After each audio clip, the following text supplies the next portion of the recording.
Assalamualaikum warahmatullahi wabarakatuh. Perkenalkan, nama saya Widya J. Di sini saya akan membawakan sedikit materi dari kelompok 4, yaitu mengenai media transmisi.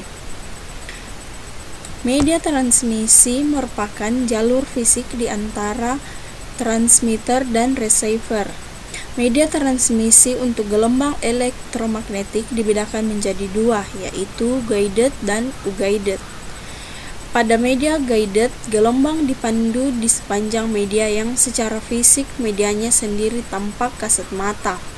Misalnya twisted pair tembaga, koaksial kabel tembaga, dan serat optik. Faktor-faktor perancangan yang berkaitan dengan media transmisi dan sinyal.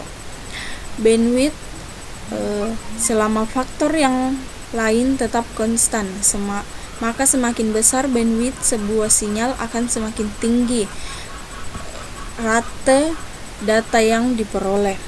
Kedua yaitu gangguan transmisi. Gangguan seperti misalnya atenuasi membatasi jarak. Untuk media guided, biasanya twister pair lebih sering mengalami gangguan dibandingkan koaksial kabel.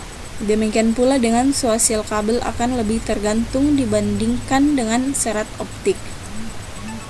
Selanjutnya yaitu interference.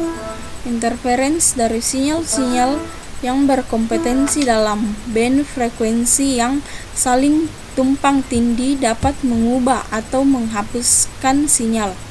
Interferensi menjadi perhatian khusus untuk media unguided. Namun bagi media guided, interferensi juga menjadi masalah. Selanjutnya yaitu jumlah receiver. Sebuah media guided bisa dipergunakan untuk membangun satu hubungan titik ke titik atau hubungan terbagi pada alat-alat tambahan. Pada kasus berikutnya, masing-masing alat tambahan akan memunculkan sebuah atenuasi dan distorsi dengan segera, serta membatasi jarak dan atau rate.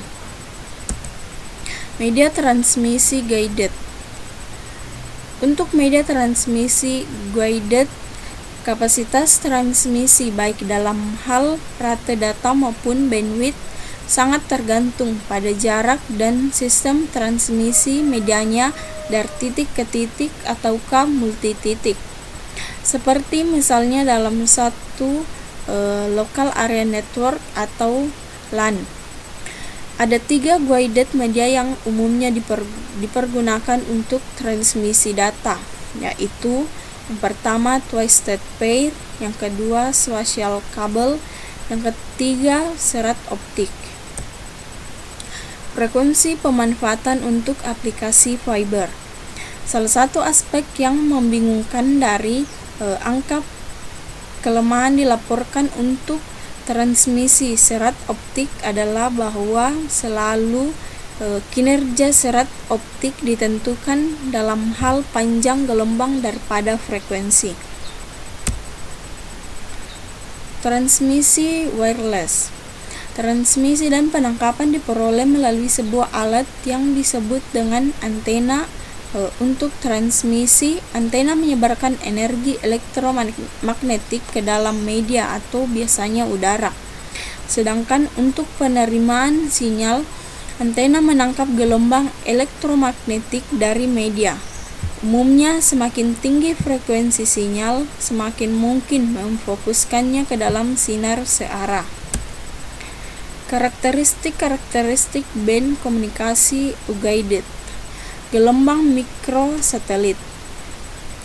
Satelit komunikasi merupakan suatu revolusi dalam teknologi komunikasi dan sama pentingnya dengan serat optik.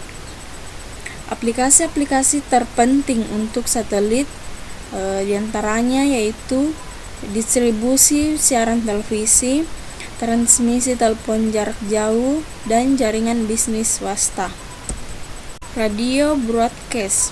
Radio merupakan istilah yang biasanya digunakan untuk penangkap frekuensi dalam rentang antara 3 kHz sampai 300 GHz. Rentang ini mencakup radio, FM, dan televisi UHF dan VHF. Rentang ini juga digunakan untuk sejumlah aplikasi jaringan data. Jadi transmisi terbatas pada garis pandang dan jarak transmitter tidak akan mengganggu satu sama lain, dalam arti tidak ada pemantulan dari atmosfer. Tidak seperti frekuensi yang lebih tinggi dari zona gelombang mikro, gelombang siaran radio sedikit sensitif terhadap atenuasi saat hujan turun. Inframerah. Komunikasi inframerah dicapai dengan menggunakan transmitter atau receiver atau transceiver yang memodulasi cahaya inframerah yang koheren. Suatu perbedaan penting antara transmisi inframerah dan gelombang mikro adalah transmisi inframerah tidak melakukan penetrasi terhadap dinding, sehingga problem-problem pengamanan dan interferensi yang ditemui dalam gelombang mikro tidak terjadi. Itulah materi tentang transmisi dari kelompok kami, yaitu kelompok 4. Kurang lebihnya mohon dimaafkan. Assalamualaikum warahmatullahi wabarakatuh. Terima kasih.